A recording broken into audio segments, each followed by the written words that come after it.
ব্রাহ্মণবাড়িয়ার সরাইল ও বিজয়নগর উপজেলায় ঢাকা-সিলেট মহাসড়ক ৬ লেনে উন্নীত করার অংশ হিসেবে হাটিহাতা মোড় থেকে সাতবর্গ পর্যন্ত বিভিন্ন বাজার এলাকায় উচ্ছেদ অভিযান চালানো হয়েছে। দিনের শুরু থেকে সন্ধ্যা পর্যন্ত ভ্রাম্যমাণ আদালতের নেতৃত্বে স্থায়ী ও অস্থায়ী বহু স্থাপনা ভেঙে ফেলা হয়। এতে ব্যাপক দোকান ও বাড়িঘর সহ বহু প্রতিষ্ঠান ক্ষতিগ্রস্ত হয়ে পড়ে এবং ব্যবসায়ীরা জানান কোনো পূর্ব নোটিশ ছাড়াই অভিযানে তাদের ব্যাপক ক্ষয়ক্ষতি হয়েছে। তবে প্রশাসন বলছে ৩ মাস আগেই নোটিশ দেওয়া হয়েছিল এবং ২ দিন ধরে মাইকিংও করা হয়েছে। বিস্তারিত থাকছে শফিকুর রহমান শাহিনের প্রতিবেদনে। ব্রাহ্মণবাড়িয়ার সরাইল ও বিজয়নগর উপজেলায় ঢাকা-সিলেট মহাসড়ক ৬ লেনে সম্প্রসারণের কাজ এগিয়ে নিতে বুধবার সকাল থেকে সন্ধ্যা পর্যন্ত এলাকায় উচ্ছেদ অভিযান পরিচালিত হয়। ভ্রাম্যমাণ আদালতের নেতৃত্বে হাটিহাতা মোড় থেকে সাতবর্গ পর্যন্ত বাড়িউড়া, শাহবাজপুর, বুধন্তি, বীরপাশা ও ইসলামপুর বাজার জুড়ে স্থায়ী ও অস্থায়ী স্থাপনা অপসারণ করা হয়। অভিযান চলার সময় কয়েকটি ভারী যন্ত্র দিয়ে দোকানপাট ও বিভিন্ন অবকাঠামো ভেঙে ফেলার ফলে ব্যবসায়ীরা ব্যাপক ক্ষতির মুখে পড়েন। তারা দাবি করেন, কোনো নোটিশ না দিয়েই হঠাৎ ভাঙচুর শুরু হওয়ায় দোকানে থাকা মালামাল বের করার সুযোগও পাননি। ইসলামপুর বাজারের একাধিক ব্যবসায়ী জানান, মালিকানা থাকা সত্ত্বেও তাদের দোকান ভেঙে ফেলার কারণে সিমেন্ট, খাদ্যদ্রব্য সহ বহু মালামাল নষ্ট হয়ে গেছে এবং কয়েক কোটি টাকার ক্ষতি হয়েছে। বাজার কমিটির মাধ্যমে দলিলকৃত দোকানগুলোর ক্ষেত্রেও একই পরিস্থিতির কথা তুলে ধরেন কয়েকজন। অন্যদিকে নির্বাহী ম্যাজিস্ট্রেটের পক্ষ থেকে জানানো হয়, ৩ মাস আগে থেকেই নোটিশ প্রদান করা হয়েছিল এবং শেষ ২ দিন মাইকিংও করা হয়েছে। সড়ক প্রস্তুতকরণের প্রয়োজনেই এই অভিযান পরিচালিত হয়েছে বলে প্রশাসন জানায়।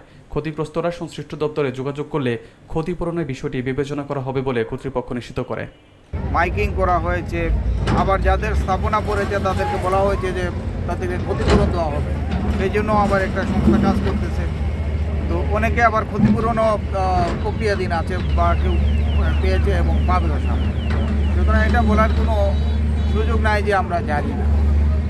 এটা যারা বলতেছেন তারা সঠিক বলতেছে না, তারা সবাই জানে এবং তারা না জানলে তাদের দোকানের ভিতরে দাগ আসে করতে লাল দাগ দেওয়া হয়েছে। এখানে সরকাররা মেপে রুটসের যে জায়গা আছে, সিএমপি যে জায়গা আছে সেটা মেপে দাগ দিয়ে দিয়েছে এবং সেই অনুযায়ী উচ্ছেদ কার্যক্রম এগিয়ে চলেছে। এখানে এই প্রজেক্ট বাস্তবায়ন এখানে যে অংশটা আছে সেটা ঠিকাদাররা কাজ বন্ধ রাখছে জমি বুঝে না পাওয়ার কারণে। সেই জন্য আমাকে আসতে হয়েছে আজকে এখানে আজকে উচ্ছেদ কার্যক্রম। ধন্যবাদ স্যার। তাহলে এই কাজে এখন পর্যন্ত কাজের কোনো ঝামেলা হয়েছে কি, মানে কোনো বাধা বিপত্তি আপনি পাইছেন কি? ঠিক আছে, দোকানে নোটিশ দেয় নাই? নোটিশ দেয় নাই?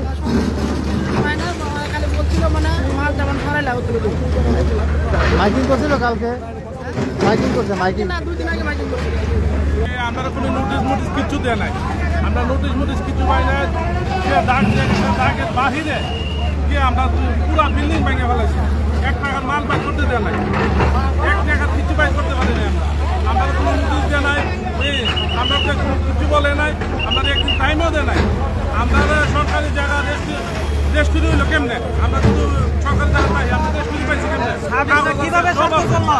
সাবিসটা কি যদি জায়গা স্বাক্ষর করেন আমার টাকা 270 হয়ে যায়, উনি কিভাবে স্বাক্ষর করলো? এই জায়গা রেস্টুরি সরকার কিন্তু মানুষ সব চুন নেই, চুন না হলে আমার জায়গা রেস্টুরি কিন্তু আমি জায়গা কিনে নিছি না, আমার টাকা খরচ করছি, টাকা লাগছে না, আমার না সরকার কেমনে সাবিসটা স্বাক্ষর করলো?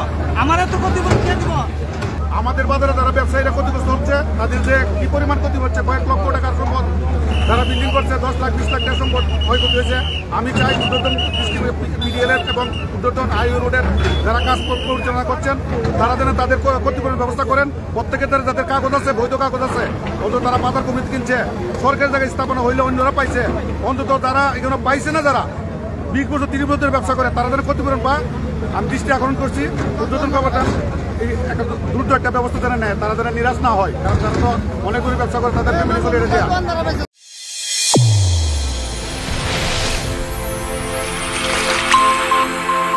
চ্যানেল A1 হৃদয়ের স্পন্দন।